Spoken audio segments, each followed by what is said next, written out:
لا إله إلا الله لا إله إلا الله حسبي ربي جل الله ما في قلبي غير الله نور محمد صلى الله لا إله إلا الله لا إله لا إله إلا الله محمد رسول الله صلى الله عليه وسلم মনিবের আসমানে শুকর করি যিনি আমাকে এবং আপনাকে এই অঞ্চলের বহু মানুষ থেকে বাছাই করে পছন্দ করে আল্লাহ তার বেহেশতের বাগানের ভিতরে বসার তৌফিক নসিব করেছে। এই জন্য আল্লাহর আসমানে একসাথে শুকরিয়া আদায় করে বলি আলহামদুলিল্লাহ। আল্লাহ তামাম পৃথিবীর মানব গোষ্ঠীকে দুভাগে ভাগ করলেন। প্রথমত একটা ভাগ হচ্ছে অবিশ্বাসী, যারা আল্লাহর একত্ববাদকে অস্বীকার করে, রাসূল করিম নবী আলাইহিস সালাতু ওয়াসসালাম গণের রিসালাতকে অস্বীকার করে, আল্লাহর আখিরাতকে অবিশ্বাস করে, ফেরেশতা, জান্নাত, জাহান্নামকে অবিশ্বাস করে। এদেরকে আল্লাহ একটা সাইড করলেন। আরেকটা সাইড করলেন আল্লাহ বিশ্বাসীদেরকে। তামাম নবী আলাইহিস সালাম গণের উম্মত বিশ্বাসী সকল মুসলিমদেরকে আল্লাহ একটা পার্ট করলেন। আল্লাহ বিশ্বাসীদের মধ্যখান থেকে আল্লাহ যাকে পছন্দ করলেন তাকে মুসলিমদের অন্তর্ভুক্ত করলেন। এর অর্থ হচ্ছে আমরা আল্লাহর পছন্দের বান্দা। কথা ঠিক আছে না? মানুষের ইমানের দৌলত হচ্ছে সবচেয়ে দামি দৌলত।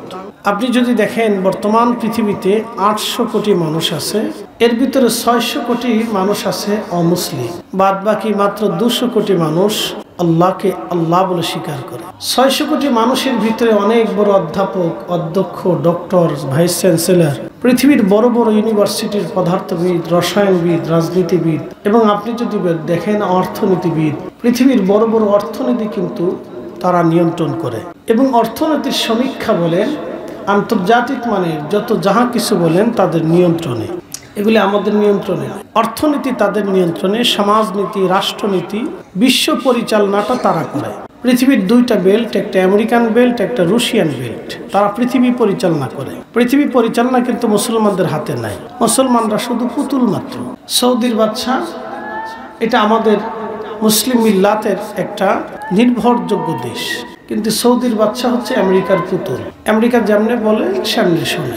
আজকে থেকে না, বহুদিন আগে থেকে তারা আমেরিকার পুতুল হয়ে গেছে। তো বাদ বাকি মুসলিম দেশগুলি এটা নামে মাত্র। আমাদের হাতে বিশ্ব নিয়ন্ত্রণ নাই, বিশ্ব নিয়ন্ত্রণ করে রাশিয়া এবং আমেরিকা। এই 2টা বেল্ট পৃথিবী নিয়ন্ত্রণ করে। তো খুব মনোযোগ দিয়ে, তাদের ভিতরে অনেক বড় বড় অর্থনীতিবিদ, রসায়নবিদ, পারমাণবিক বিজ্ঞানী, চিকিৎসা বিজ্ঞানী আপনি যদি দেখেন, পৃথিবীর বিরাট বড় অংশ তাদের দখলে। কিন্তু দুর্ভাগ্য হচ্ছে তাদের এই মেধা আল্লাহ চিনতে সাহায্য করে না। আল্লাহ আমাদেরকে দয়া করে মুসলিম হিসেবে কবুল করছেন। একসাথে জোরে বলেন আলহামদুলিল্লাহ। এটা আমাদের জীবনের সবচেয়ে বড় দৌলত। কথা ঠিক আছে না ভাই? পৃথিবীর সবচেয়ে বড় দামি ইউনিভার্সিটি হার্ভার্ড, অক্সফোর্ড, এরকম কয়েকটা নামি দামি ইউনিভার্সিটি আছে। 7টা ইউনিভার্সিটি আছে পৃথিবীতে, খুব নামি দামি। এখান থেকে অনেক বড় বড় অর্থনীতিবিদ, রসায়নবিদ, পদার্থবিদ, ডক্টর, ডাক্তার, বিজ্ঞানী, পারমাণবিক বিজ্ঞানী, এমনকি পৃথিবীর সেরা সেরা সেরা সেরা সেকশনের বড় বড় স্টুডেন্ট এখান থেকে বের হয়। কিন্তু তাদেরকে আল্লাহ চিনতে সাহায্য করে না। আল্লাহ আমাদেরকে মেধা দেন নাই। সামান্য মেধা দিয়ে আমরা দিন শেষে হলো আল্লাহকে আল্লাহ বলে স্বীকার করি। কথা ঠিক আছে না? আল্লাহ কোরআনের এক আয়াতে, এই কোরআন আল্লাহ বলছেন, ইন্নাল্লাযীনা কাফারু মিন আহলিল কিতাবি ওয়াল মুশরিকিনা ফি নারি জাহান্নাম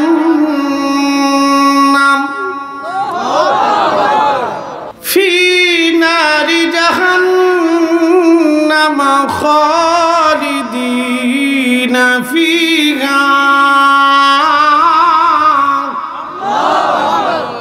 ইন্নাল্লাযীনা কাফারু, নিশ্চয় যারা অবিশ্বাসী। কাফের কোনো গালি টালি না, এটা একটা পরিচয়। যেমন মুসলিম একটা পরিচয়, কাফের একটা পরিচয়, এটা কোনো গালি না। ইন্নাল্লাযীনা কাফারু, নিশ্চয়ই যারা অবিশ্বাসী। এখন কিসে অবিশ্বাসী? আমাদের দেশে যারা সনাতন ধর্মে বিশ্বাসী তাদের বিশ্বাস হচ্ছে আমাদের বিদ্যার দেবতা আলাদা, সেই জন্য তারা সরস্বতীর পূজা করে থাকে, এটা তাদের বিশ্বাস। আমি কেন ধর্ম নিয়ে কটাক্ষ করবো না। এবং তাদের আরেকটা বিশ্বাস হচ্ছে শিব আমাদের শক্তির দেবতা, সেই জন্য তারা শিবের পূজা করে। এবং তাদের কল্যাণের জন্য, বেশি মুনাফা, ব্যবসা, সুখে শান্তিতে থাকার জন্য তারা লক্ষ্মীর পূজা করে থাকে। লক্ষ্মী তাদের কল্যাণের দেবতা। তারা সূর্যের পূজা করে থাকে, দেবতার পূজা করে, দুর্গার পূজা করে, কালীর পূজা করে, গণেশের পূজা করে, কার্তিকের পূজা করে, মনসার পূজা করে। এরকম নানান ধরনের পূজা অর্চনা তাদের আছে। তাদের বিশ্বাসে বিশ্বাসে এক এক হতে হতে হতে হতে হতে হতে 33 কোটি দেবতায় তারা বিশ্বাসী, এটা তাদের বিশ্বাস। কিন্তু সব কিছুর জন্য আমরা এক রব কাকে মনে করি? একসাথে বলে আরো জোরে। সব কিছুর জন্য আমরা কাকে সেজদা দেই? সব কিছুর জন্য আমরা কার কাছে চাই? কোনো সন্দেহ নাই। কখনো তোমাকে যদি ভুলি, হেদায়েতের আলো জেলে নিয় কাছে তুলি,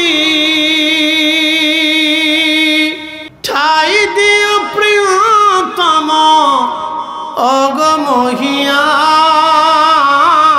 অগমহিয়ান, তুমি রহমান, তুমি মেহেরবান। অন্ধ গাহে না শুধু তোমারি গুণগান, বুঝেও বুঝে না তবু শান, তুমি রহমান, তুমি মেহেরবান। খুব মনোযোগ দিয়ে। তো হিন্দু যারা আছে তারা একটা বিশ্বাসে ধর্ম পালন করে, জৈন যারা আছে তারা একটা বিশ্বাসে ধর্ম পালন করে, মাজুসি যারা আছে তারাও একটা বিশ্বাসে ধর্ম পালন করে। তারা বলে আগুন আমাদের রব, আগুন আমাদের খোদা, আমাদেরকে আগুন দেয়, আগুন জীবন দেয়, আগুন বাঁচায়, আগুন মারে, সব তাদের আগুন। আচ্ছা, আপনাদের কি মনে হয় আগুন জ্বলবে? শরীরে শরীরে ঘষা দিলে কি আগুন জ্বলে? কাপড়ে কাপড়ে ঘষা দিলে কি আগুন জ্বলে? আগুন জ্বালানোর জন্য একটা বিশেষ পদার্থের প্রয়োজন। কথা ঠিক আছে না? আগুন জ্বলে থাকার জন্য জ্বালানির প্রয়োজন। আগুন একা একা কখনো জ্বলে না, আগুন কখনো স্থায়ীভাবে জ্বলে থাকতে পারে না। তো যে একা একা জ্বলে না, অন্যের সাহায্যে জ্বলে, যে স্থায়ীভাবে জ্বলে থাকে না, একসময় সে অন্যের সাহায্য ছাড়া নিভে যায়, তাহলে বোঝা গেল সে খোদা হতে পারে না। কুল হুয়াল্লাহু আহাদ আল্লাহুস সামাদ।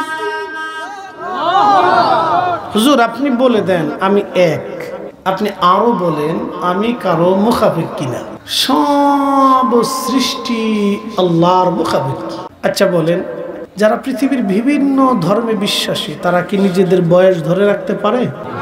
শিশুকালে একরকম, যৌবনে একরকম, বালকে একরকম, কৈশোরে একরকম, বৃদ্ধি আর একরকম। তার অর্থ হচ্ছে আমরা যে দেহটাকে আমরা নিজের মনে করি, অ্যাটেনশন, আমরা যে দেহটাকে নিজের মনে করি, এই দেহটা আমাদের নিয়ন্ত্রণে। চোখের পাতাটা বারে বারে বারে বারে বারে বারে বারে বারে আপ ডাউন করে, আপনার বিধানে না আল্লাহর বিধানে? একসাথে বলেন, কার বিধানে? চোখের আলোটা দিচ্ছে কি আপনার বিধানে না আল্লাহর বিধানে? যদি আমাদের নিয়মে থাকতো তাহলে আমার আর চশমা পরা লাগতো না। কথা ঠিক আছে না? আমার নিয়ন্ত্রণে থাকলে আমার আর চশমা পরা লাগতো না। আমার নিয়ন্ত্রণে থাকলে আমার কণ্ঠ আপনি নিয়ে নিতেন, যে ফরিদে হুজুরের কণ্ঠ চমৎকার, তাহলে আমি ওটা নিয়ে নিই। নিজের কণ্ঠ নিজে বানাই নিতেন। আমাদের কোনো কিছুই আমাদের নিয়ন্ত্রণে। সব কিছু কার? একসাথে বলে। তো মানুষ সুদ খায় কেন? বুঝি না। তা ঘুষ খায় কেন? বুঝি। অন্যের জমি মেরে দেয় কেন? বুঝি না। 23 বছর পার হয়েছে, ভাই বোনের জমি বুঝাই দেয় না, বুঝে যাবে। 12 বছর পার হয়েছে, ভাই বোনের জমি বুঝাই দেয় না, দিবি না ভাই পরে নিস, দিবি না ভাই পরে নিস। পরে নিতে নিতে বোন ভাইয়ের দুয়ারে ঘুরতে ঘুরতে ঘুরতে ঘুরতে বোনের 12 বছর পার হয়েছে। 12 বছর ধরে যে বোনের জমির অর্থ সম্পদ টাকা এবং রিজিক আপনি খাইছেন, যাহা খাইছেন সব শুয়োরের গোশত খাইছেন, কুত্তার গোশত খাইছেন। কি কথা কন না কেন? জোরে বলেন। যা খাইছেন শুয়োরের গোশত আর কুত্তার গোশত খাইছেন। আপনি হালাল খান নাই, যা খাইছেন সব হারাম খাইছেন। আপনি যত টুপি মাথায় দিয়ে মসজিদের সামনের কাতারে দাঁড়ান, আল্লাহর কসম করে বলি এক ওয়াক্ত নামাজ আপনার।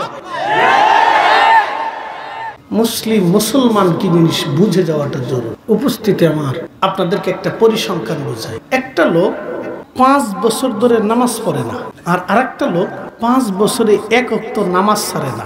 যে নামাজ পড়ে না সে হালাল খায়, খুব পরিশ্রম করে রুটি রুজি করে খায়। আর আরেকজন লোক 5 ওয়াক্ত নামাজ পড়ে, প্রত্যেক বছরে বছরে হেরেমে যায়, প্রত্যেক বছরে বছরে উমরা করে, প্রত্যেক বছর মাহে রমজান আসলে সে মক্কাতে যাইয়া এতেকাফ করে, কিন্তু সুদ খায়, ঘুষ খায়। বলে কে শ্রেষ্ঠ?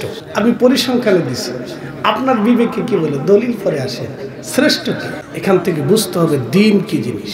দিন হচ্ছে হালাল রুটি, দিন হচ্ছে বৈধ পন্থায় রুটি রুজি করা। যে মুসলমান এই দিন করে না, সে মুসলমান সারা জীবন সেজদা দিলেও সেজদায় কাজ হবে না।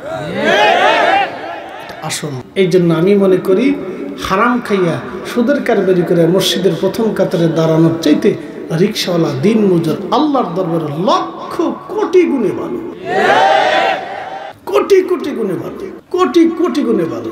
এই জন্য কবি লিখেছিলেন, সব সাধকের বড় সাধক আমার দেশের চাষা ও ভাই, আমার দেশের চাষা। কিন্তু দুঃখের বিষয়, কৃষক যখন ডিসি অফিসে যায়, কৃষককে 1 পয়সাও ডিসি সাহেব মূল্য দেয় না, অথচ এই কৃষকের ঘাম ঝরানো পরিশ্রম দিয়ে আজকে ডিসি হয়েছে, ডিসির সম্মান হয়েছে, ডিসির ইজ্জত হয়েছে, ডিসির 4 পয়সাও সমাজে মূল্য নাই। কথা বলতে, অথচ আমার দেশের সিস্টেম উল্টা।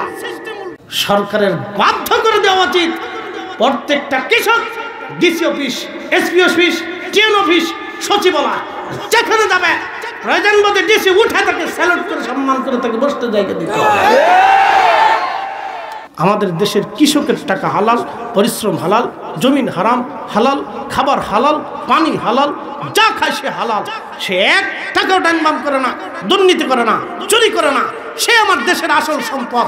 যে বিরাট বড় বিদ্যা শেখে, অনেক বড় অফিসার হয়ে আমার দেশের কোটি কোটি টাকা যারা বিদেশে পাচার করে, এদের মতো চোর, সিটার আর বাটপার বাংলার জমিন আর একটাও হতে পারে না। সিস্টেম হয়ে গেছে উল্টা। আমরা যখন এই হক কথাগুলি বলি তখন হুজুররা বালা না। আল্লাহ পৃথিবীতে আমাদেরকে পাঠিয়েছে, এইখানে বসানোর যোগ্যতা দিয়েছে হক কথাগুলি বলার জন্য। যদি এইখানে দাঁড়িয়ে বসে যদি আমি সত্য মানুষের সামনে উপস্থাপন করতে না পারি, তাহলে এখানে বসার কোনো অর্থই আসে না। উপস্থিতি, পৃথিবী থেকে একদিন আমরা সবাই কবরে চলে যাব। এখানে 100 বছর বয়সে কেউ আছে? নাই। বাবাজি, মুরব্বী আব্বা, বাবা 100 বছর বয়সে কেউ আছে এখানে? নাই। এর অর্থ কি? 100 বছর আগে যারা ছিল সব টুকের বাজারে মাটির নিচে চলে গেছে। 100 বছর পরে টুকের বাজারে এখন যারা আছে সব মাটির নিচে চলে যাবে, নতুন মানব জাতি আসবে। কিন্তু এই কোরআন শরীফ 100 বছর পরেও থাকবে। আল্লাযী খালাকাল মাউতা ওয়াল হায়াতা লিয়াবলুয়াকুম আইয়ুকুম আহসানু আমালা।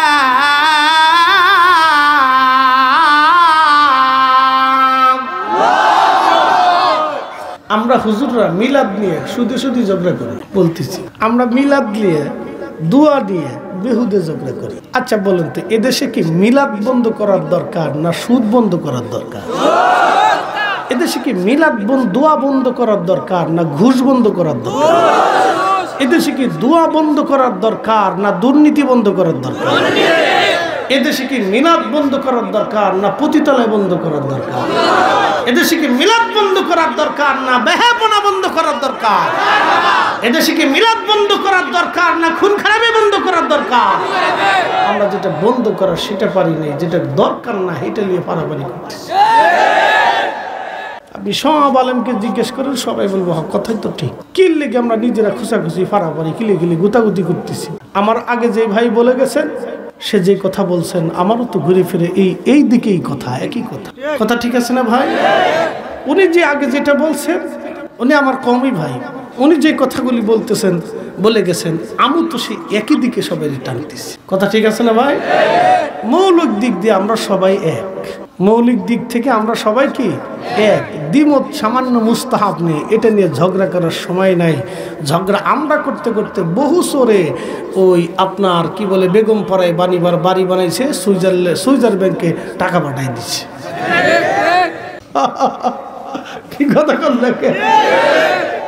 আমরা হুদে মিলাদ নিয়ে ঝগড়া করতেছি, আর ওই দিক দিয়ে বেচারারা কোটি কোটি কোটি কোটি টাকা সুইস ব্যাংকে পাঠাই দিচ্ছে। যা হুজুরা তোমরা এই গুতাগুতি করো, আমরা টাকা দিক দিয়ে বাঁচাই দিতে যাও। আমরা যদি সব আলেম বুঝতাম, এক কাতারে বসতাম, যার যার কাজ শেষে করুক, কারো মিলাদুন্নবী করার দরকার করুক। কি কথা ঠিক আছে না ভাই? কারো কোরআন খতম দেওয়ার দরকার দিক। এটি নিয়ে ঝগড়া না করে যদি আমরা মূলের কাজে, আসল কাজে ঐক্যবদ্ধ হইতে পারতাম, তাহলে আমাদের দেশটা সোনার দেশে পরিণত হয়ে যেত।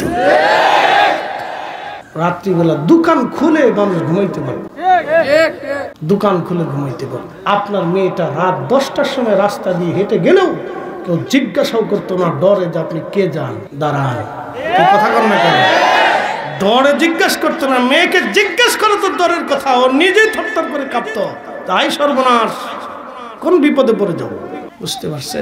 আমরা মূলের কাজে নেই সময়। এখন বর্ষাকাল, হরিণ সেটে বাঘের গা, ব্যাঙে দেওয়া সাপের দল। বুঝতে পারছেন কি কইতাম? যেটা নিয়ে ঝগড়া করার দরকার না সেটা নিয়ে ঝগড়া করতেছি, যেটা বন্ধ করার দরকার সেটা নিয়ে আমরা ঐক্যবদ্ধ হতে পারতেছি। প্রিয় উপস্থিতি, খুবই মনোযোগের সাথে কথাগুলি শুনবেন। আপনাদেরকে সামান্য মুক্তাসার সময় আপনাদেরকে একটু ধারণা দিয়ে গেলাম।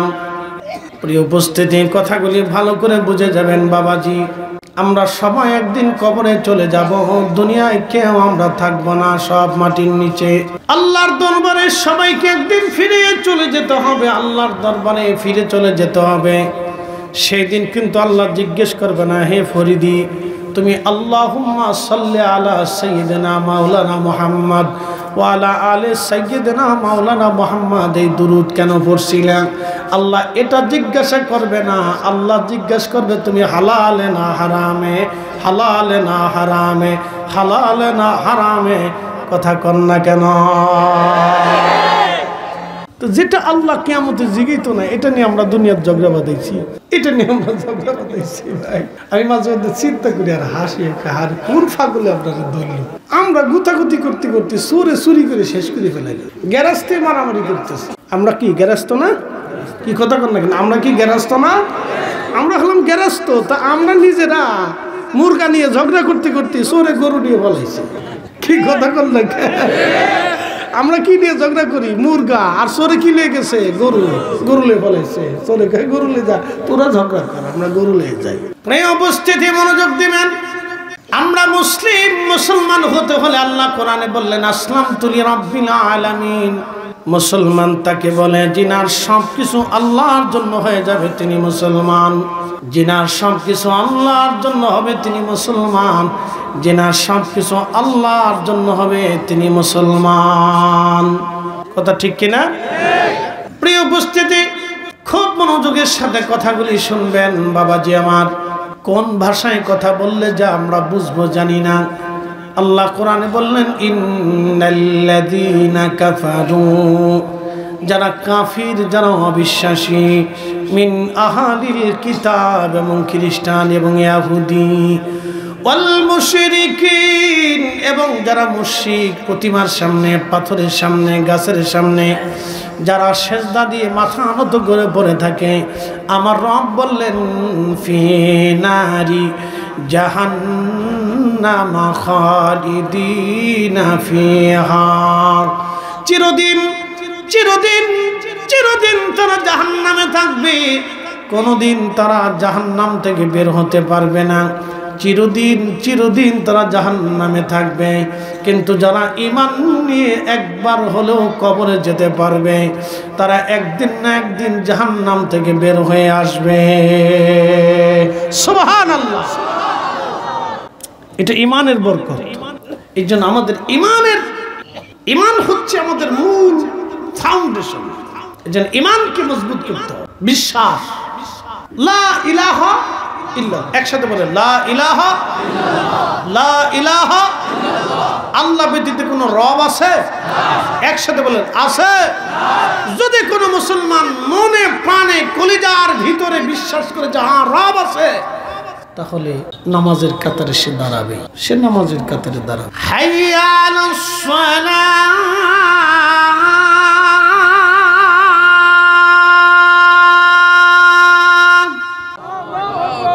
কল্যাণ, সলাতের দিকে আস, সলাতের দিকে আস। এবং সলাতের দিকে ডাকতেছে মুয়াজ্জিন। ডাকটা তো মুয়াজ্জিনের না, ডাকটা তো আমার আল্লাহ। কেউ যদি বিশ্বাস করে হ্যাঁ আমি রবের সামনে দাঁড়াইতে হবে, তাহলে সে সলাতে দাঁড়াইতে। যেই পীরের মুরিদ নামাজে দাঁড়াইতে হবে। আটটুসির মুরিদ হলে কি নামাজ বাদ যাইব না? কি কর মাফসাব আছে নাকি?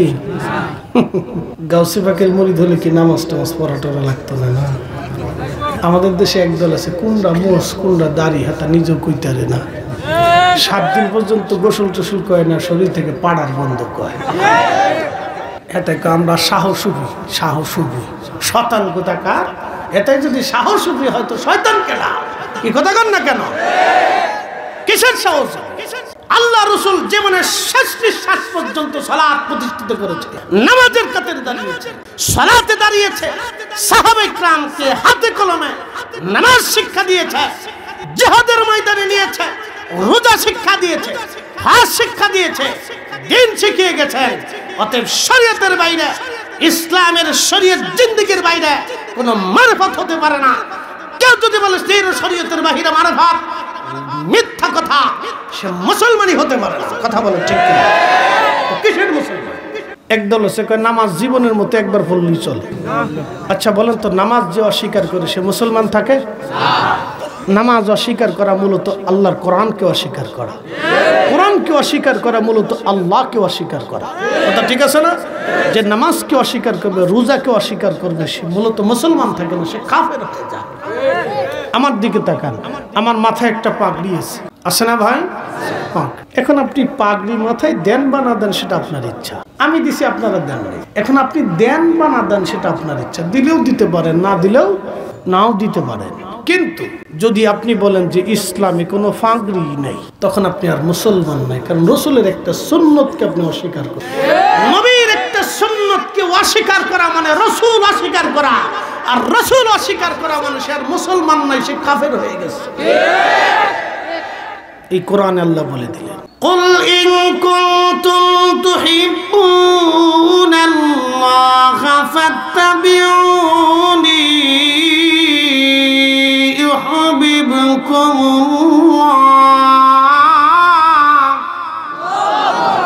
কোরআন শরীফ ভাল লাগে? চলতো নি? ওয়াজ তো ভালো লাগে। কালকে তো নামাজ পড়তা না, তো মুশকিল। নামাজে দাঁড়াইতে হইতো না নামাজ। ভাইরে, কত মানুষ যুবককালই তো কবরে চলে যায় না? পৃথিবীতে থাকার কি কোনো গ্যারান্টি আছে? ওয়ামা তাদরি নাফসুম বিআইয়ি আরদিন তামুত।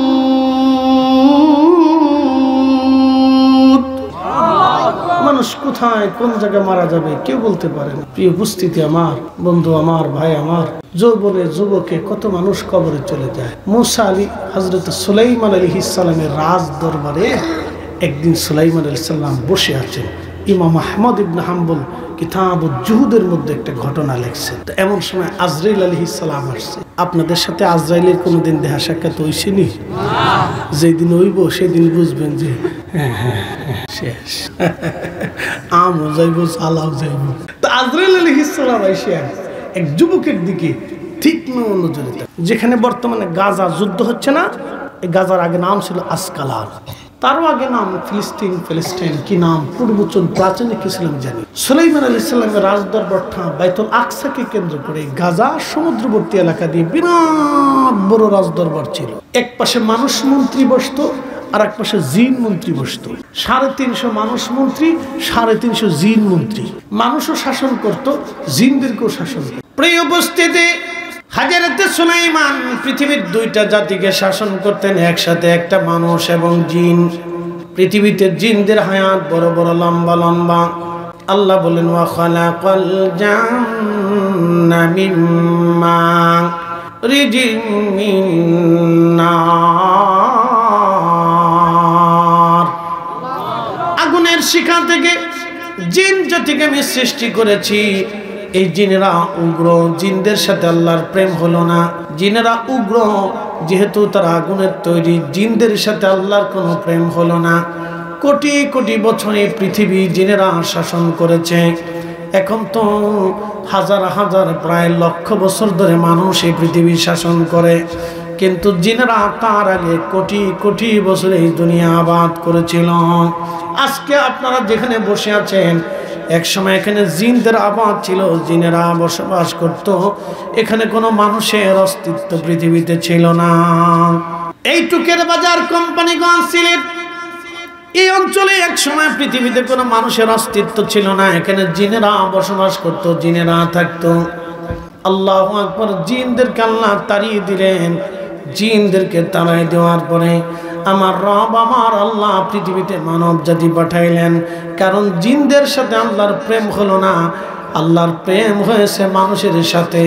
এই জন্য জিনদের মধ্যে খাজা বাবা আজমিরি নাই, জিনদের মতো দাতাগঞ্জ বক্স নাই, জিনদের মধ্যে কুতুবউদ্দিন কাকি নাই, জিনদের মধ্যে নিজামউদ্দিন আউলিয়া নাই, জিনদের মধ্যে বাইজিদ বুস্তামি নাই, জিনদের মধ্যে ইমাম আজম আবু হানিফা নাই, জিনদের মধ্যে ইমাম বুখারী নাই, জিনদের ভিতরে ইমাম আবু হযরত ইমাম মালিক ইবনে আনাস নাই, জিনদের ভিতরে ইমাম শাফি নাই, জিনদের ভিতরে ইমাম আহমদ ইবনে হাম্বল নাই, জিনদের মধ্যে শাহজালাল ইয়ামিনী মুজাদ্দিদি নাই, জিনদের মধ্যে শাহবরান নাই, জিনদের ভিতরে শাহ মুস্তাফা আল বাগদাদি হুসাইনি নাই, জিনদের ভিতরে কোনো ওলি পাবেন না, জিনদের ভিতরে বড় বড় আলেম পাবেন না, জিনদের ভিতরে মুহাদ্দিস পাবেন না, জিনদের ভিতরে মুফাসসির পাবেন না, জিনদের ভিতরে মুফতি পাবেন না, জিনদের ভিতরে বড় বড় আউলিয়া কিয়াম মুজাদ্দিদ কুতুব জামান কিছু পাবেন না। কারণ জিনদের সাথে আল্লাহর প্রেম হয় নাই, প্রেম হয়েছে মানব জাতির সাথে। একসাথে বলেন মারহাবা। কাদের সাথে? আমাদের সাথে। এই জন্য মানবের ভিতরে অলি পাবে, মানুষ ছাড়া অলি পাবেন না, জিনদের ভিতরে নেই। অথচ এক একজনের 6000, 7000, 8000, 10,000 বছর হায়াত, 10,000 বছর হায়াত আছে জিনদের। 10,000 বছর ধরে পৃথিবীতে চলমান, কিন্তু আল্লাহর সাথে প্রেম হলো না। আল্লাহ বানাইলেন কত জাতি,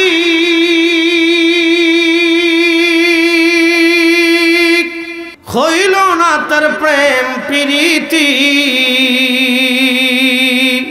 অবশেষে মানুষ বানায় প্রেমের কারণে।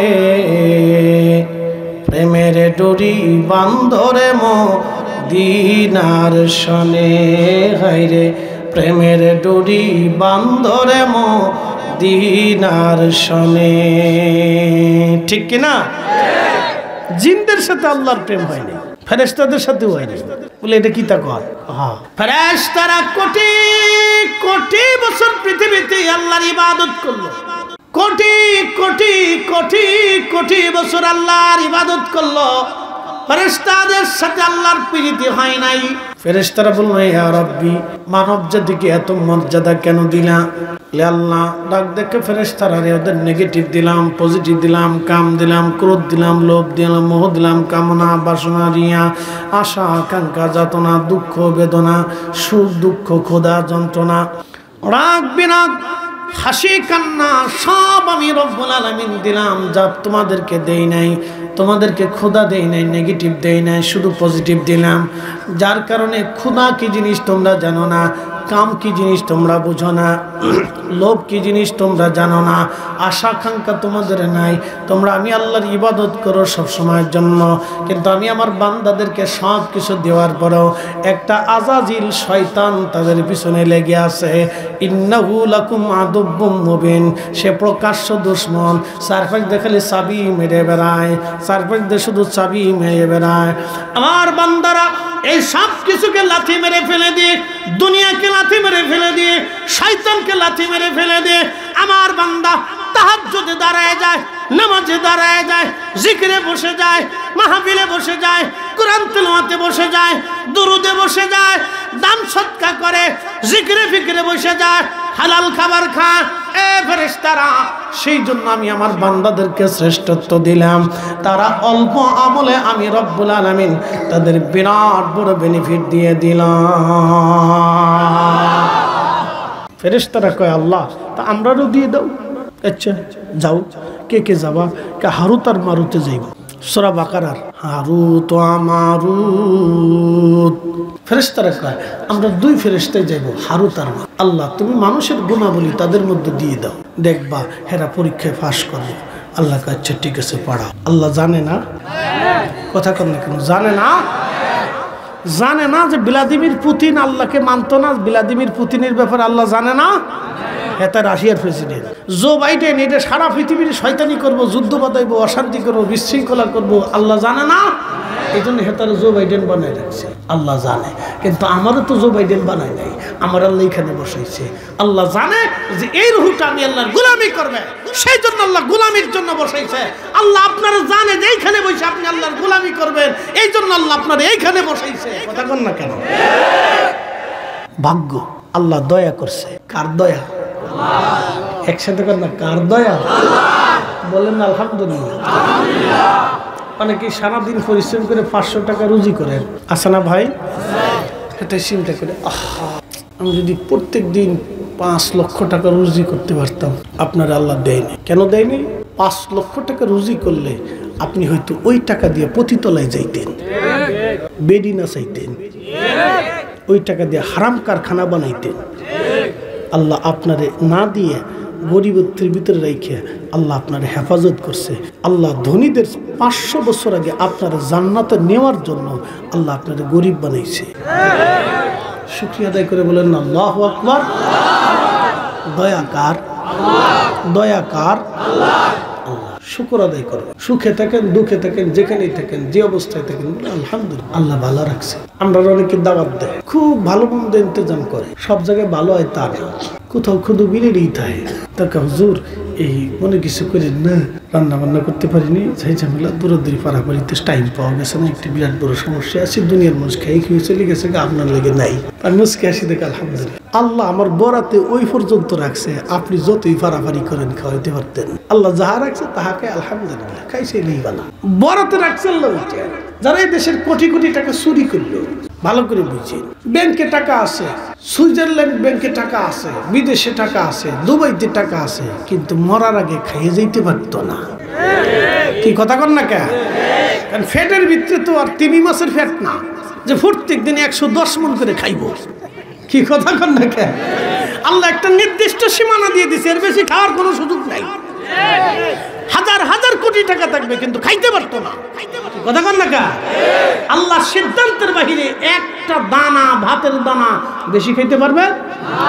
একসাথে বলুন পারবেন? অবশ্যই না। যদি বিশ্বাস করে থাকে মুসলমান, তাহলে অন্যায়ভাবে, অবৈধভাবে 1 টাকাও রুজি রুটি করবেন না, 1 টাকাও করবেন। যাহা অতিরিক্ত করবেন তাহার জন্য কিয়ামতের ময়দানে আপনাকে বিরাট পস্তানো পস্তাইতে হবে। আপনি মনে করেন যে 1 টাকা বেশি রুজি করছেন, একটু বেহুদে করছেন, ওটা আপনি করেন নাই, বরং জাহান্নাম কিনে নিয়ে আসছে। কোনো প্রয়োজন নাই। বুঝবান ব্যক্তি যারা, তারা অন্যায়ভাবে টাকা রুজি করেন। মুসলমান খুব মনোযোগ দেবেন। হারুত আর মারুতকে পাঠানো হলো। মানবীয় গুণাবলী দেওয়ার পরে তারা দুনিয়াতে আসছে, দুনিয়াতে বিচরণ শুরু করলো। জমানাতে জোহরা নামক এক সুন্দরী বেডি ছিল, খুব সুন্দরী, চমৎকার সুন্দরী মহিলা, কাফের এই মহিলা। এই সুন্দরী বেডিরে দেখা হারুত আর মারুত পাগল হয়ে গেছে। আমরা দেশে যে বেডি বেশি ল্যাংটা, হেটাই বিশ্ব সুন্দরী, হেটাই বেশি বিশ্ব সুন্দরী। যে বেডি বেশি ল্যাংটা, মনে করছি এটাই সুন্দর। বেটা, ফোয়াশা গলা আন্দা গান্দা মাসি বসছে, কত পুরুষের শয্যাশায়ী হয়েছে টাকার বিনিময়ে দেহ ব্যবসা করে। কি কথা কন না কেন?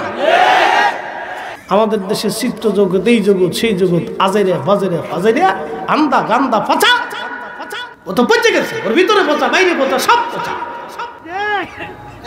পুরুষ পোলাপান হেঁটে দেখে হ্যাঁ সুন্দর রে, সুন্দর রে। হ্যাঁ যুবক, আপনাদেরকে বলতেছি একটা কথা মনে রাখবেন, সারা জিন্দগির জন্য আপনার স্ত্রী যদি কালো হয়, সে যদি সতী হয়, মনে রাখবেন সেই আপনার জীবনের সবচেয়ে বিশ্বস্ত সঙ্গী। আপনার স্ত্রী যদি অসতী হয়ে থাকে আর সে যদি সাধারণ সুন্দরী হয়ে থাকে, তাহলে মনে রাখবেন সে আপনার জীবনে অবিশ্বাস্য, মানে আপনার অবিশ্বাসী জীবনের সঙ্গী, সে আপনার জীবনের কেউ না। আপনি আন্দা গান্দা ফসা জীবনে পেয়ে গেছেন। আল্লাহর দরবারে শুকরিয়া আদায় করবেন, খালি সুন্দর তালাশ করবেন না। পর্দানিসীন বুজুর্গ নামাজি পরহেজগার লাজুক মহিলাদেরকে বিয়ে করার চেষ্টা করবেন। আল্লাহ তৌফিক দিক, সকলে বলেন আমিন। আজারে বাজারে ফাজারে এগুলি বিয়ে করবেন না। এগুলি কপাল আসলে মনে করেন যে কপালের উপরে ঠাডা পড়ছে, ঠাডা। এখন তো ঠিক করে কালকে তো সিনেমা যে দেখলাম, ফিরে আসোস কে মতলব বালা না। পোলা পান না, খুব বালা মাহফিলে বইছে, লোক বালা, শরীরের লোক স্বভাব বালা, মাহফিলে বইছে। ও আর শোনার দরকার আছে। শুনতে শুনতে শুনতে শুনতে আর দ্বীনুন নসিহা, রাসূল করিম সাল্লাল্লাহু আলাইহি সাল্লাম বলছেন দ্বীন হচ্ছে নসিহতের উপর নির্ভর করে। যত ওয়াজ হবে, যত নসিহত হবে, তত দ্বীন জিন্দা হবে, মানুষের দিল তত জিন্দা হবে। যত ওয়াজ শুনবে তত ফায়দা হবে, যত শুনবে তত ফায়দা হবে, যত শুনবে তত ফায়দা হবে। এজন্য আমি মনে করি বাড়ি বাড়ি ঘরে ঘরে ঘরে ঘরে কোরআন খতম হওয়ার দরকার, মিলাদ মাহফিল জিকির আজকার হওয়ার দরকার। কি কথা? এর বিরোধিতা করার দরকার নাই তো, এটা চলার দরকার। এটা বন্ধ করবেন কেন? কোরআন শরীফ আল্লাহর কালাম, সর্বনাশ। এটার আওয়াজ কত চমৎকার জানেন?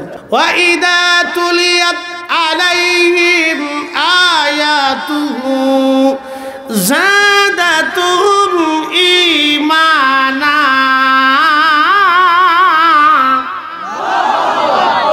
এটার আয়াত আওয়াজ যখন কানে লাগে তখন এটা কান পর্যন্ত থাকে না, এটা কালবের মধ্যে ধাক্কা দেয়। কোথায় ধাক্কা দেয়? কালবের মধ্যে ধাক্কা। তখন ইমানদারের ইমান বাড়তে থাকে, বাড়তে থাকে, বাড়তে থাকে। এই জন্য এটার আওয়াজ প্রত্যেকটা মুসলমানের ঘরে ঘরে হওয়া উচিত। আমরা বন্ধ করে দিয়ে সর্বনাশ করছি। প্রিয় উপস্থিতি, জোহরা নামক ওই সুন্দরী মহিলার সৌন্দর্যে হারুত আর মারুত আকৃষ্ট হয়ে গেল। প্রস্তাব দিল জানা করবে। মহিলা বলল, হারুত মারুত জানা করতে পারো, কিন্তু শর্ত হলো তোমাদেরকে কুফরি করা লাগবে, আল্লাহকে অস্বীকার করা লাগবে। হারুত মারুত বলল, না তা হবে না। যদি তা না করো তাহলে একটা বালক হত্যা করতে হবে এবং মদ পান করতে হবে। তো বললো তা পারবো। তারা বালক হত্যা করলো, মদপান করলো, মদপান করলো, বালক হত্যা করলো, ওই নারীর সাথে জেনা করলো।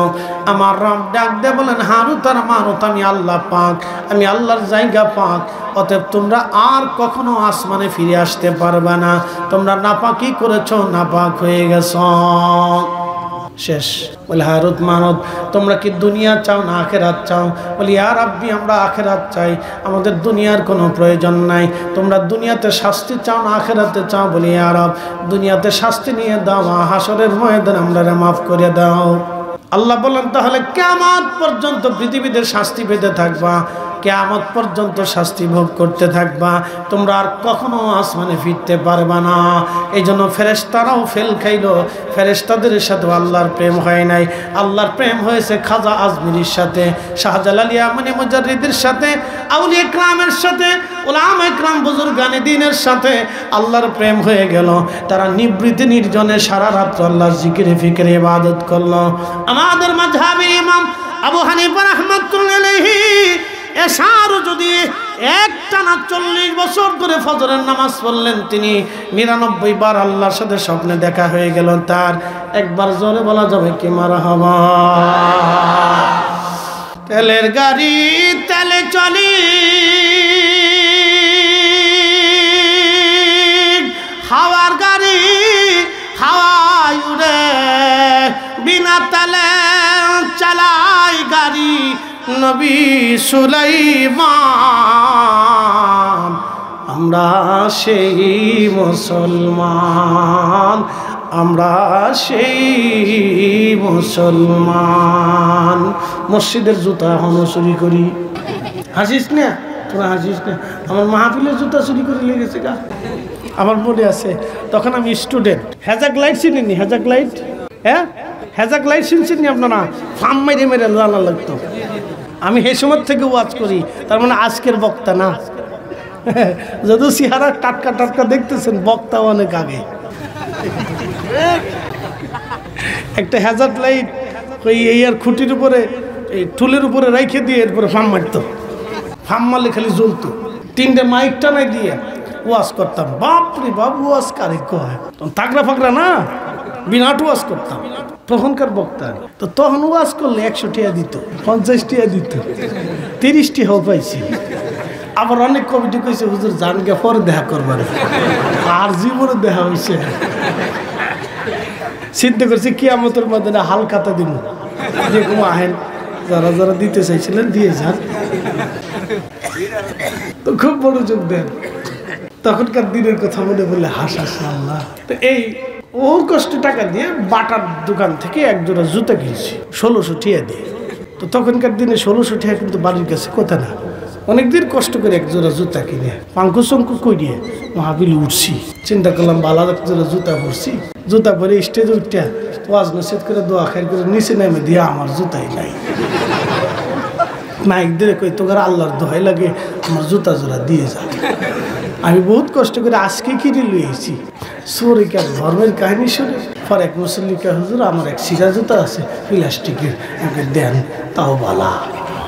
এরপর থেকে আমি দামি জুতা পরি না। যাই দেখেন আমার 600 টাকার এক প্লাস্টিকের স্যান্ডেল, 350 টাকার স্যান্ডেল দিয়ে সারা মক্কা মদিনা হজ উমরা সব করিয়ে কমপ্লিট করে বিমান টিমান দিয়ে চলে আসি। মানুষ গেলে আমার ফার দিক চাই থেকে হুজুর বালা, গাড়ি বলা, সব বলা, চশমা বলা, হুজুর পোশাক বলা, কিন্তু জুতা এরকম কে? আমি জানি তোরা জুতা চুরি করবো, লিখেছে কম দামের জুতা, তোরা যদ্দূর মশাই নিয়ে যা, অসুবিধা নাই।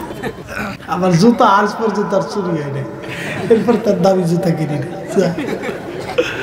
আমরা বাঙালি মুসলমান। হাজিরিন, সময় কম, বেশি লম্বা করবো না, কষ্ট দেব না। দূর থেকে আসছেন ওয়াজ শোনার জন্য। ও মুসলমান, আল্লাহর সাথে প্রেম হলো, মানব জাতির প্রেম হয়েছে, জিনদেরও প্রেম হলো না, কোন জাতির সাথে আল্লাহর মহব্বত হলো না। এই মানবের সাথে আল্লাহর প্রেম হলো কারণ কি? দুনিয়ার সব কিছু থেকে জুদা হয়ে যখন আপনি আল্লাহর জিকিরে ফিকিরে চলে আসবেন, তখনই আল্লাহর সাথে প্রেম হবে। প্রিয় উপস্থিতি, মনোযোগ দেন।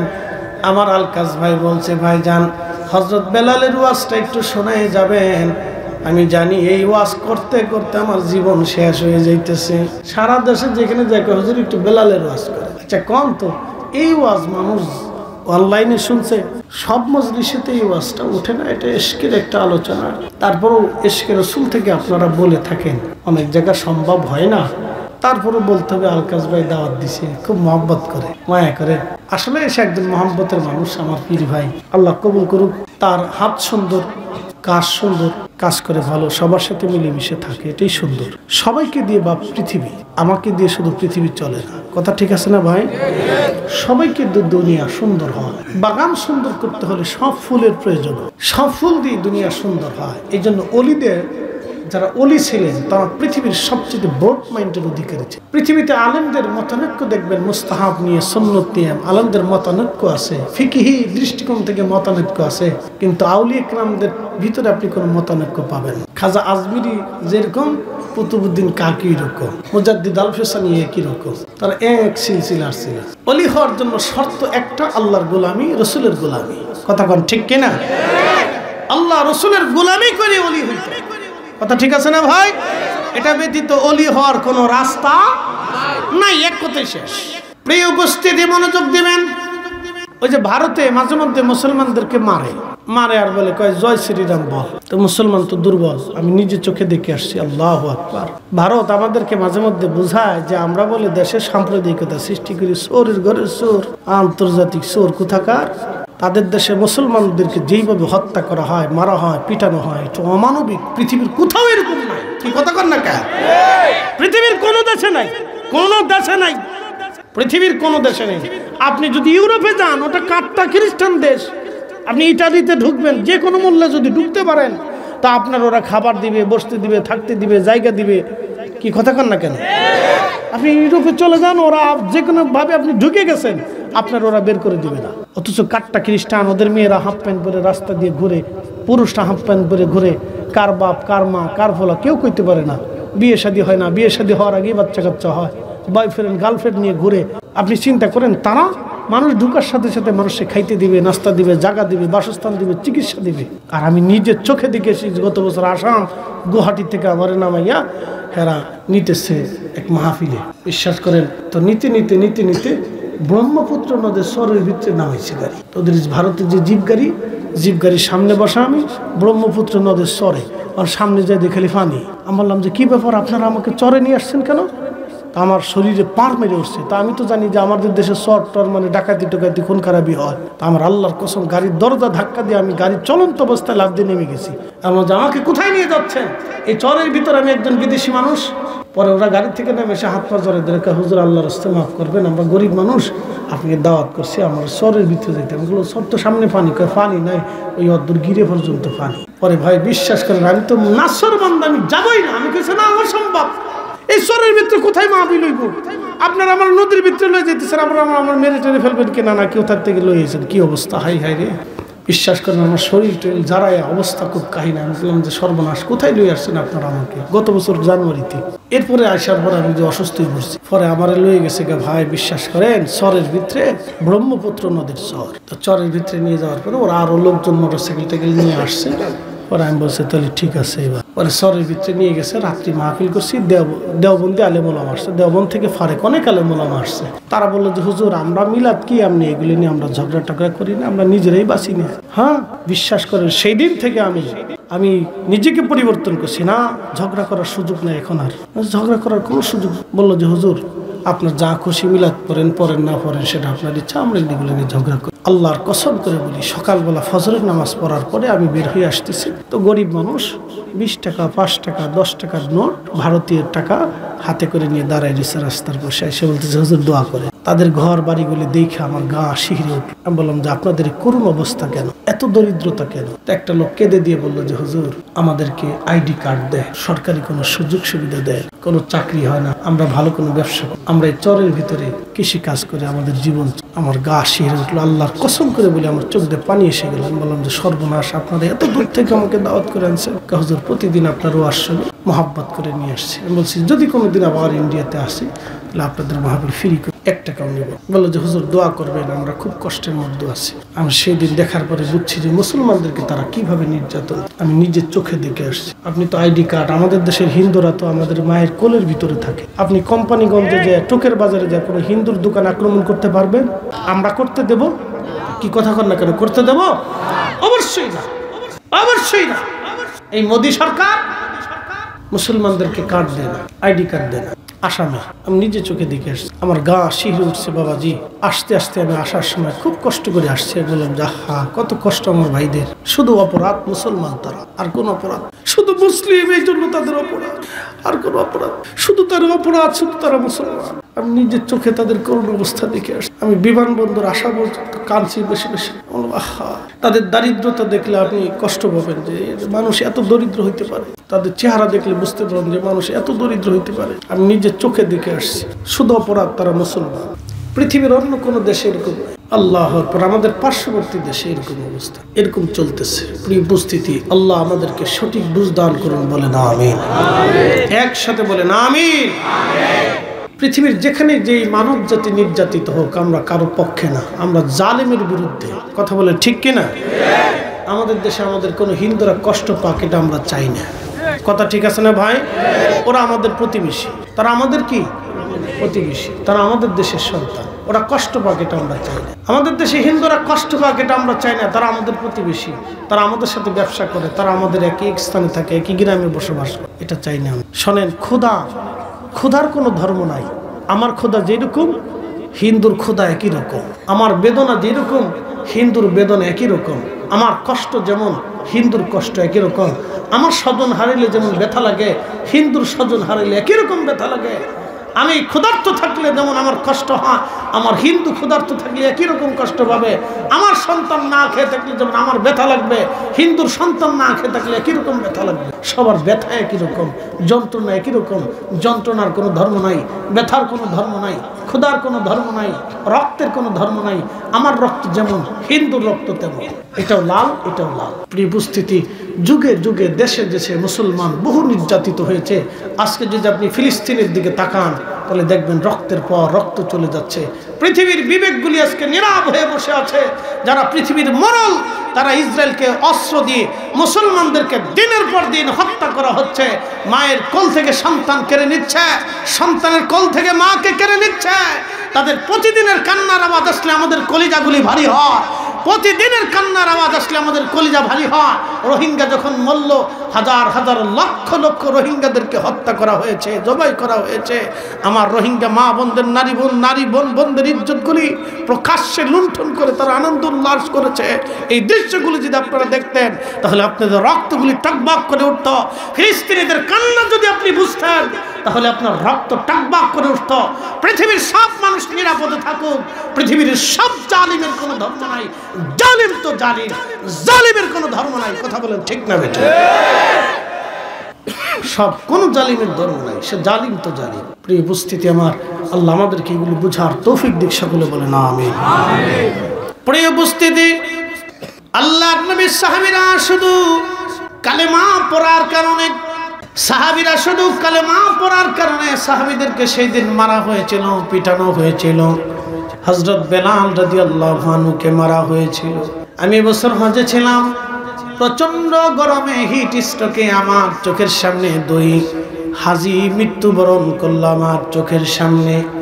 আরাফাতের মাঠে প্রচন্ড গরম সহ্য করতে না পারে হাজী চোখের সামনে মারা গেল।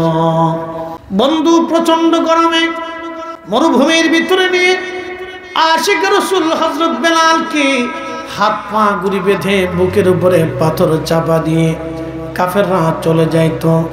বেলালের জবান থেকে একটা আওয়াজ আসতো, আহাদ আহাদ আহাদ, আল্লাহ এক আল্লাহ এক আল্লাহ এক আল্লাহ এক আল্লাহ এক। শুধু জবান থেকে একটা আওয়াজ, আহাদ আহাদ আল্লাহ এক আল্লাহ এক, শুধু আল্লাহ এক আল্লাহ এক আওয়াজ, একটা আওয়াজ। হযরত বেলালের জীবনের শেষ মুহূর্ত পর্যন্ত বেলাল এইভাবে কেঁদেছেন, অজ্ঞান হয়ে যাইতেন, আবার হুঁশ ফিরে আসত। এইভাবে দিনের পর দিন, মাসের পর মাস অত্যাচার করতে করতে করতে করতে বেলালের পিঠের চামড়াগুলো উঠিয়ে ফেলে দেওয়া হলো। শুধু অপরাধ, কালেমা পড়ার কারণে অপরাধ একটা, সে মুসলমান। অপরাধ শুধু সে মুসলমান। কোম্পানি গানবাসী খুব মনোযোগ দিবেন। কিন্তু বেলালের ঈমানের কাছে কাফেররা হার মেনে গেল। নিজের জীবনের সবকিছু দিয়ে বেলাল নিজের কলিজার ভিতরে কালেমাকে ধারণ করে রাখলো। হযরত আবু বকর অনেক অর্থ দিয়ে বেলালকে কিনে আজাদ করে দিলেন। নবীজি মদিনা চলে গেলেন, আযান প্রবর্তন হলো, আশহাদু আল্লা ইলাহা ইল্লাল্লাহ আশহাদু আন্না মুহাম্মাদার রাসূলুল্লাহ।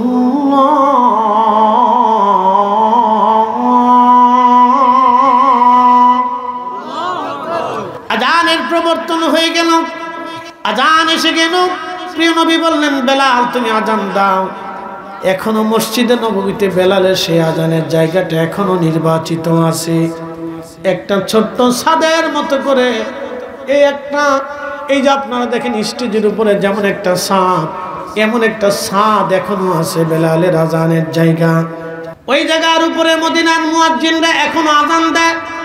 ওই জায়গাটা ছিল মহিলা বনু নাজ্জার গোত্রের এক মহিলার সাহাবীর ঘর। ওই ঘরটা একটু উঁচু ছিল, ছাদ ছিল বড় শক্ত পাকা পোক্ত। এই ছাদের উপরে যাইয়া বেলাল আজান দিতেন। হযরত বেলাল রাদিয়াল্লাহু আনহু এখানে যে আজান শুরু করলেন, আজান দিতেন 5 ওয়াক্ত। এইভাবে দিতে দিতে দিতে দিতে দিতে দিতে বহু বছর পার হলো। ইসলামের ভিতরে মানুষ মানুষকে ভালোবাসে চার কারণে: 1 নম্বর জামালিয়াত, 2 নম্বর কামালিয়াত, 3 নম্বর কারাবাত, 4 নম্বর এহসান। জামালিয়াত, কামালিয়াত, কারাবাত, এহসান। জামালিয়াত, কামালিয়াত, কারাবাত, এহসান। 4 কারণে মানুষ মানুষকে মহব্বত করে। আল্লাহর নবীর মধ্যে 4টা গুণ ছিল: জামালিয়াত, কামালিয়াত, কারাবাত, এহসান। এই 4টা গুণই ছিল আল্লাহর হাবিবের মধ্যে। হযরত বেলাল 4 কারণ দিয়ে নবীকে ভালোবাসতেন। ভালোবাসাটা এতই জটিল ছিল, এত কঠিন ছিল। আল্লাহু আকবার। ভালোবাসাটা এতই সুন্দর ছিল বেলালের। ভালোবাসতে বাসতে বাসতে বাসতে বহু বছর পার হয়ে গেল। আমি লম্বা কথা নিব না হাজিরিন, মুক্তাসার করে দিচ্ছি। আমার ভাই অনুরোধ করার কারণে আমি এই ওয়াজটা আপনাদের সামনে নিয়ে আসছি। অনুরোধ না করলে এই আলোচনা করতাম না, কারণ অনলাইন অফলাইন এই আলোচনা হাজার হাজার হাজার হাজার মানুষ শুনেছে। লক্ষ লক্ষ কোটি কোটি মানুষ এই আলোচনা শুনেছে। ইউটিউবের ভিতরে আমার এমন আলোচনা আছে 1 কোটি মানুষ একটা আলোচনা ইউটিউবেতে দেখেছে। তার মানে ভারত বাংলাদেশ সারা পৃথিবী দিয়া কোটি কোটি শ্রোতা আমার, যারা ঘরের মধ্যে বসে বসে নিবৃত্ত আমার আলোচনা শুনে। কেন শুনে? আমি ফালতু কোনো কথা বলি না, আজারে বাজারে সময় নষ্ট করার টাইম আমার না। 22 বছর ধরে কোরআন হাদিস শিখছি, এই জন্য না। যাহা বলিব ছাক্কা ছাক্কা পাক্কা পাক্কা কথা বল। 2.5 ঘন্টা যদি ওয়াজ করি তো 2.5 ঘন্টা পাক্কা পাক্কা কথা হবে। আমি 4.5 ঘন্টা দাঁড়িয়ে ওয়াজ করা ব্যক্তি। এক দাঁড়ানোতে 4.5 ঘন্টা ওয়াজ করছি। এক দাঁড়াইয়া 4.5 ঘন্টা পর্যন্ত একটা ওয়াজ করছি। দাঁড়াইয়া, বসে না, দাঁড়াইয়া। 1 কাপ চাও খাইতে পারি না। চা খাইতে হলে তো বইতে হইবে, তাও না, দাঁড়াই ওয়াজ করছি। এই লোক আমি 4.5 ঘন্টা মানুষ আমার একটা ওয়াজ শুনছে। তারপর ওকে হুজুর আর একটু করেন, ওকে মারার বুদ্ধি করছেন। আমি মরে যাই, পরে আপনারা জানাজা দিয়ে এসে কবর দিয়ে এসে কেউ যা হা হুজুর ওয়াজ ভালো করতো, পরে একটা বিড়ি টান দেন। যারা বিড়ি খান ডোন্ট মাইন্ড। একটা বিড়ির দাম কত? ডরাইস না, কত টাকা? সরম দিতেছি না। কয় টাকা? 10 টাকা না? আমি তো খাইতেই না, কিরিটিন না, বেশিও না, কইতারি না। একটা বিড়ির দাম কত? হ্যাঁ, 10 টাকা। একজনে প্রত্যেক দিন কয়টা বিড়ি খায়? 10টা। ডনবেটা আমি এক চাষারে জিজ্ঞেস, চাষা কয়টা লাগে? কয় 60টা লাগে। আপনি মানুষ না জিন? কয় যাই কোন বিড়ি লাগবে। দুনিয়াতে যে কত কোয়ালিটির মানুষ রে ভাই, আল্লাহু আকবার। তো 60টে বাদ দিলাম, 10টাই যদি হয় তাহলে 10 টাকা করে প্রত্যেক দিন কয় টাকার বিড়ি গেল? একসাথে বলেন, মাসে কত গেল? জোরে বলেন। আমাদের ইমাম সাহেবের বেতন কত? আমি 6000ই ধরলাম। 6000 টাকা একজন ইমামের কি বেতন হয়? একজনের বিড়ির টাকাও। কি কথা কন না কেন? এটাও জুলুম। আপনি খালি যে বেটা টাকা চুরি করে নিয়ে গেছে এটা দেখছেন? ইমাম সাহেবের বছরের পর বছর ঠকানো হয়, এটা দেখেন না? কি কথা কন না কেন? কথা কি হক বলছি না বেহক বলছি? হ্যাঁ, আমি এক জায়গায় গেছি ওয়াজ করতে, মসজিদের কালেকশনে নিচে আমারে। আমাকে আপনাদের ইমামের বেতন কত? 2000 টাকা দেয়, 3000 টাকা দেয়। আমাকে সব কটার বাইরেই আজকে কালেকশন করা। চোরের দল আমারে লয়েছে কালেকশনের লাগে, আর ইমামের বেতন দাও 3000 টাকা না? হুজুর আমরা মুসল্লিরা টেহা দেয় না। চিন্তা করেন দেখি, কথা খারাপ নাকি? এমন মুসল্লি আছে 6 মাস টেহা দেয় না, 100 টাকা করে মাসে। ইসি তার আম চলে, কমলা চলে, দিন চলে, সব চলে, দুধ চলে, বাজার চলে, সদাই চলে, তার বিড়ি চলে, ফার্ম চলে, খালি ইমাম সাহেবের টাকাটা চলে না। হ্যাঁ, তাই মনে মনে চিন্তা করে, হ্যাঁ মরে গেলে 80টা হুর পাবো। শয়তান হাসে আর কয়, বেটা ইমামের হক আদায় করো না, আমার মইরে বেহেশত পাবার চাও।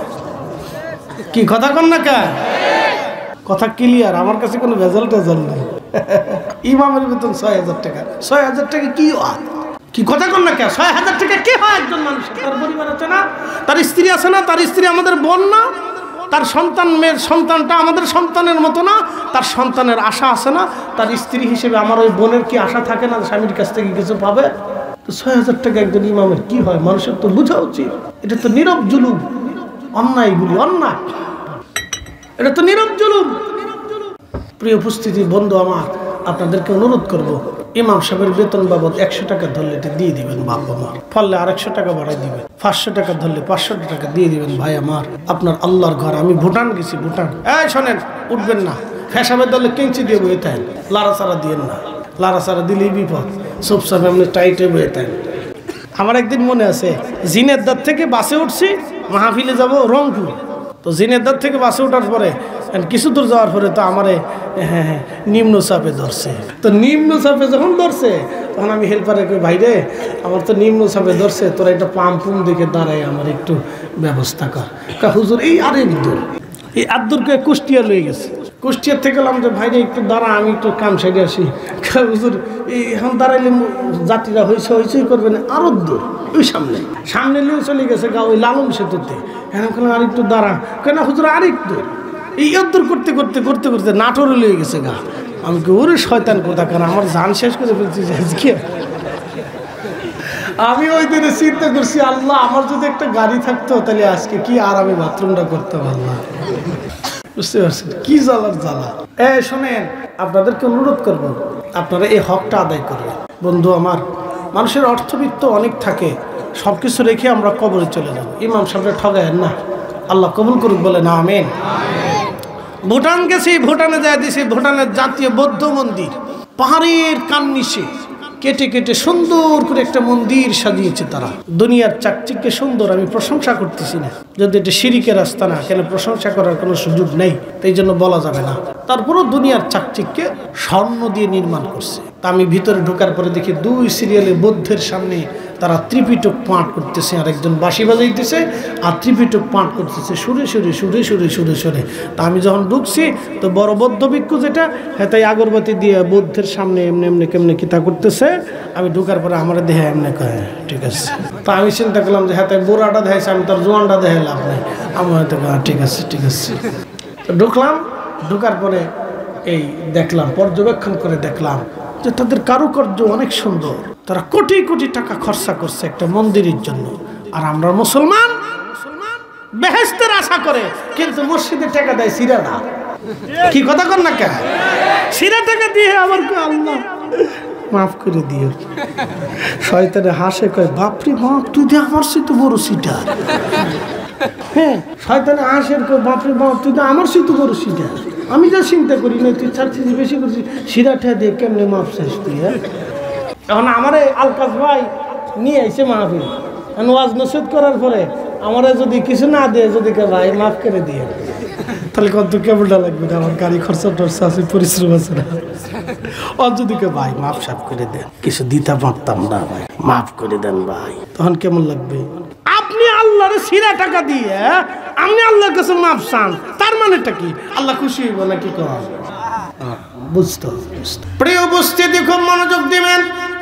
সাহাবী সাহাবী সাহাবীদের জীবন কত চমৎকার। হযরত বেলাল আশিক রাসূল প্রিয় নবীর ইন্তেকালের সময় ঘনিয়ে গেল। সাহাবীরা দিল উজাড় করে জীবন বিলিয়ে দিয়ে, কলিজা কেটে দিয়ে সাহাবীরা নবীকে ভালোবাসতেন। আল্লাহর দ্বীনের জন্য তারা শুধু তহবন লুঙ্গি পরে, তলোয়ার হাতে নিয়ে, আহা একটা চাদর গায়ে দিয়ে, যুদ্ধার অস্ত্রগুলি কাঁধে করে নিয়ে তারা শত শত হাজার হাজার মাইল পথ চলেছে। আরে সাহাবী সাহাবী সাহাবী সাহাবী, নবীজি বললেন, আল্লাহ আল্লাহ ফিয়া সাহাবী, আল্লাহ আল্লাহ ফিয়া সাহাবী। আমার সাহাবীদের ব্যাপারে আল্লাহকে ভয় করো। লা তাত্তাখিযুহুম গারাদাম মিন বাদি, আমার ইন্তেকালের পরে আমার সাহাবীদের ত্রুটি বিচ্যুতি তোমরা অন্বেষণ করে আমার সাহাবীদের মন্দ বলবে না, গালি দেবে না। একবার জোরে বলা যাবে কি আল্লাহু আকবার? 10 মিনিট সময় দেওয়া যাবে ভাই? সারা রাত থামি তো প্লেয়ার এখানে নাই। হ্যাঁ, আসেনি আসেনি? আচ্ছা ঠিক আছে, মুসল্লি করা থাকা লাগতো না, নেকি হয়ে গেছে, এবার বাইক চলে যাও, তাবারকের আগে চলে যাও, যাও, থাকা লাগবে না, নেকি হয়ে গেছে। এই উম্মতের জন্য শুধুমাত্র এই বেনিফিট, এই উম্মতের জন্য শুধু নিয়ত করলে নাকি, নিয়ত করলেই নাকি 1 গুণে 70 গুণ, 70 থেকে 700 গুণ, 700 থেকে অগণিত গুণ শুধু এই উম্মতের জন্য আল্লাহ বরাদ্দ করলো, শুধু আখিরি নবীর জন্য। একসাথে বলা যাবে না আল্লাহু আকবার? আমাদের আলাদা কোনো দাম আছে নবী ছাড়া? আমাদের আলাদা কোনো মর্যাদা আছে রসুল ছাড়া? রসুলের কারণে আল্লাহ আমাদেরকে স্পেশাল মর্যাদা দিচ্ছে, বুলন্দ নসিব যে আমরা আখেরি নবীর উম্মত। কথা বল ঠিক কিনা? এই জন্য কাজী নজরুল খুব সুন্দর লাগছে, শ্রেষ্ঠ নবী দিলাম রে তরিয়ে নিতে রোজাহাসরে, পথ না ভুলি তাই তো দিলে পাক কুরআনের বাণী, খোদা তোমার মেঘের বাণী, সুন্দর ফুল সুন্দর ফল মিঠা নদীর পানি, খোদা তোমার মেঘের বাণী। প্রিয় নবী দুনিয়ার থেকে বিদায় নিলেন, সারা মদিনাতে কান্নার রোল পড়ে গেল। মদিনার ছোট্ট ছোট্ট বাচ্চারা 3 দিন পর্যন্ত খাবার গ্রহণ করে নাই।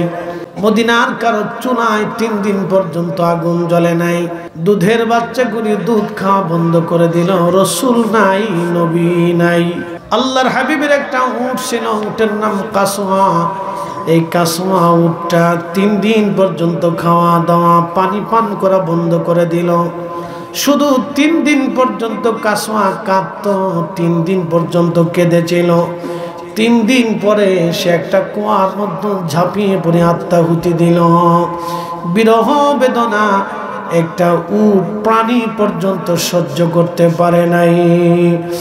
আমি জানি প্রেমে পাগল সে তো মদিনা, প্রেমানলে পুড়ে মরি, আহা প্রেমানলে পুড়ে মরি, ওহে রব্বানা। আমি জানি প্রেমে পাগল সে তো মদিনা। প্রিয় উপস্থিতি, প্রিয় নবীর ইন্তেকালের পরে সাহাবীরা বিমর্ষ হয়ে গেলেন, চিন্তিত হয়ে গেলেন। শুধু আবু বকর সিদ্দিক রাদিয়াল্লাহু আনহু তিনি শক্ত ছিলেন। সব সাহাবী দুর্বল হয়ে গেলেন। হযরত বেলাল নির্বাক হয়ে গেলেন, আযান বন্ধ করে দিলেন। তারিখের মধ্যে আসছে নবীর ইন্তেকালের পরে কোনোদিন বেলাল আর আযান দেন নাই। আহা, নবীজির ইন্তেকালের কিছুদিন পরে হযরত বেলাল ইমাম জাইলে নাসপুর রায়ার মধ্যে লেখেন, হযরত বেলাল রাদিয়াল্লাহু তাআলা আনহু তিনি ছোট্ট গাঠুরি বেঁধে হযরত আবু বকরের কাছে সে বিদায় চাইলেন। আবু বকর অনুরোধ করলেন, বেলাল তুমি থাকো। বেলাল বলে, না আবু বকর আপনি অনুরোধ করবেন না, আমি চলে যাব, আমি আযান দিতে পারি না, আমি অক্ষম। আমার পক্ষে মসজিদে নববীতে আযান দেওয়া সম্ভব না। কারণ হযরতে বেলাল রাসূল কারীমের স্মৃতিগুলি সহ্য করতে পারতেছিলেন না। দেখবেন সন্তান যখন মারা যায় পৃথিবীর সবাই ভুলে যায়, কিন্তু মা ভুলে না। সন্তানের কাপড় ধরে মা কাঁদে, বিছানায় বসে বসে মা কাঁদে, সন্তানের কবরের অদূরে বসে বসে মা কাঁদে। সন্তানের কবরটা দেখে দেখে মা কাঁদতে থাকে। পৃথিবীর সবাই ভুলে যায়, মা কোনোদিনও ভুলে না, কোনোদিনও মা ভুলতে পারে না। আহা, মা কোনোদিন ভুলে না, কারণ মা কলিজার ভিতর থেকে ভালোবাসে, কলিজার ভিতর থেকে ভালোবাসে।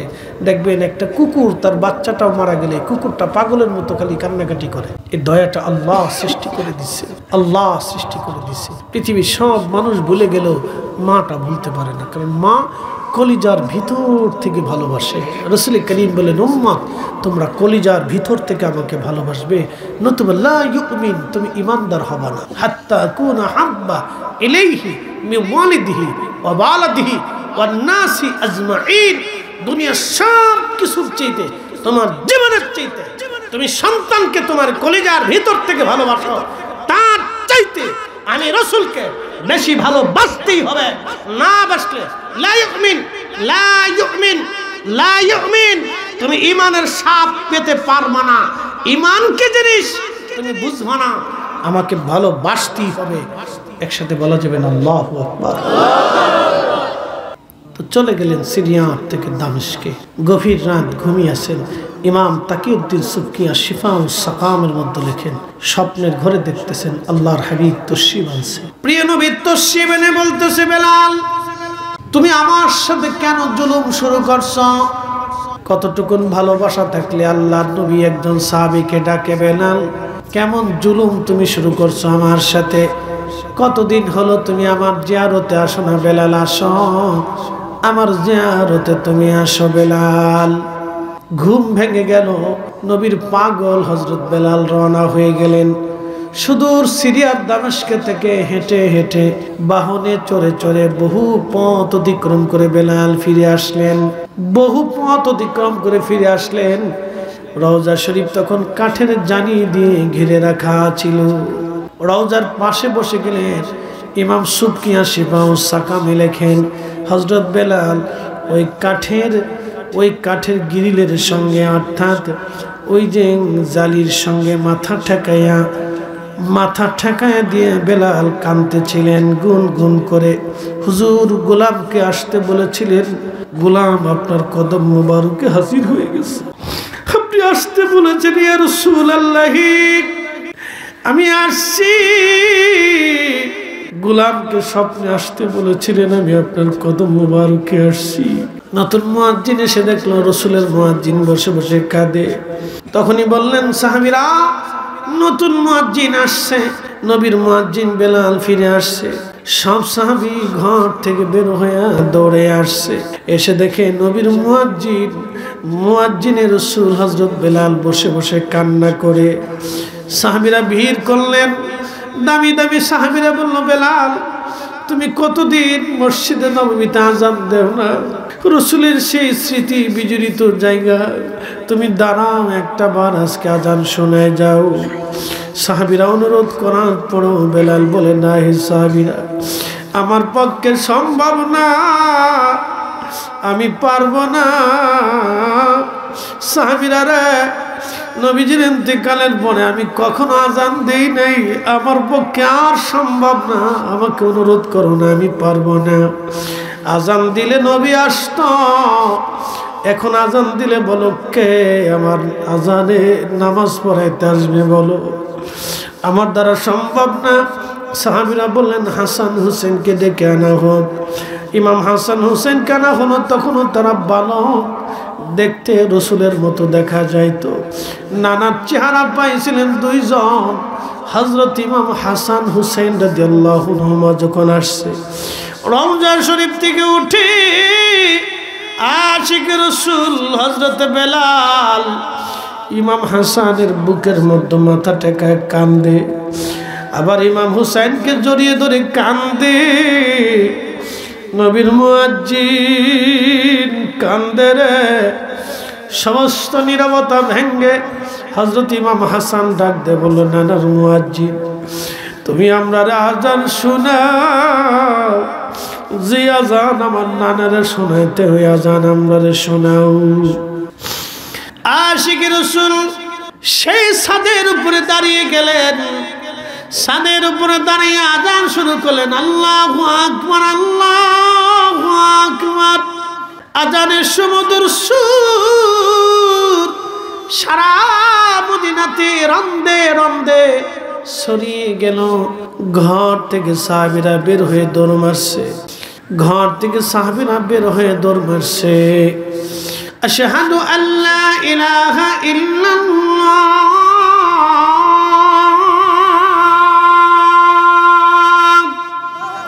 সমস্ত মহিলা সাহাবীরা বাচ্চা কাচ্চা নিয়ে ঘর থেকে বেরিয়ে রওজা শরীফের দিকে দৌড়ায় দৌড়ায় আসে। ইমাম সুবকি শিফাউস সাকামের মধ্যে লেখেন, সবার মুখের মধ্যে একটাই কথা ছিল, রসুল বুঝে ফিরে আসছে, নবী বুঝে ফিরে আসছে রে, রসুল বুঝে ফিরে আসছে, রসুল বুঝে ফিরে আসছে, নবী বুঝে ফিরে আসছে। হে রসুল তোমায় ভালোবাসি, অন্তরে শুধু মুখে নয়, জান্নাতের আশায় নহে হে রাসূল জাহান্নাম কেউ ডরি না তোমায় পাওয়ার আশায় মন ছুটে যাই মদিনায় তোমায় পাওয়ার আশায় মন ছুটে যাই মদিনায় এ আশিকে দিদার দাও না আর দূরে থাকিও না এ আশিকে দিদার দাও না আর দূরে থাকিও না হে রাসূল তোমায় ভালোবাসি অন্তরে শুধু মুখে নাই জান্নাতের আশায় নহে হে রাসূল জাহান্নাম কেউ ডরি না আশহাদু আন্না মুহাম্মাদার রাসূলুল্লাহ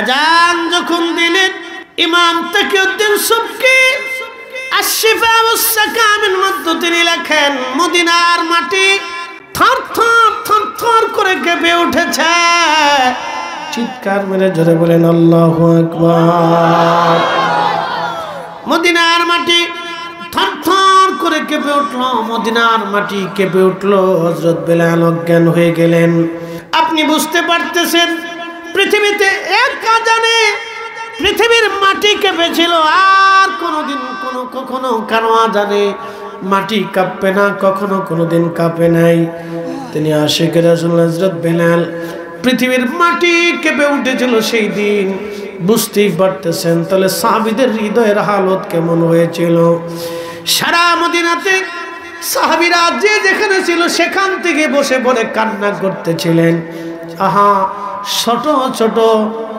বাচ্চারা পর্যন্ত সেই দিন কেঁদে হয়রান হয়েছিল প্রিয় নবীর ইন্তেকালের পরে মদিনাতে এমন করে কান্নার রোল আর কেউ কখনো দেখে নাই আহা সেদিন মদিনার প্রত্যেকটা মাদানী মানুষের হৃদয় চুরমার হয়ে গিয়েছিল ইশকে রাসূল বিরহের কারণে বিরহ বেদনা বিরহ বেদনা বিরহ বেদনা এত কঠিন মা সারাই যন্ত্রণা কেউ বুঝে না কি কথা কর না কেন ঠিক কিনা বিরহ বেদনা বড় কঠিন বিরহ বেদনা বড় কঠিন আল্লাহ ইশকে রাসূল দিয়ে আমাদের কলিজাকে জিন্দা বানায় দিক সকলে আওয়াজ তুলে ধরে বলেন আমিন আল্লাহুম্মা সাল্লি আলা সাইয়্যিদিনা মাওলানা মুহাম্মদ আলা আলি সাইয়্যিদিনা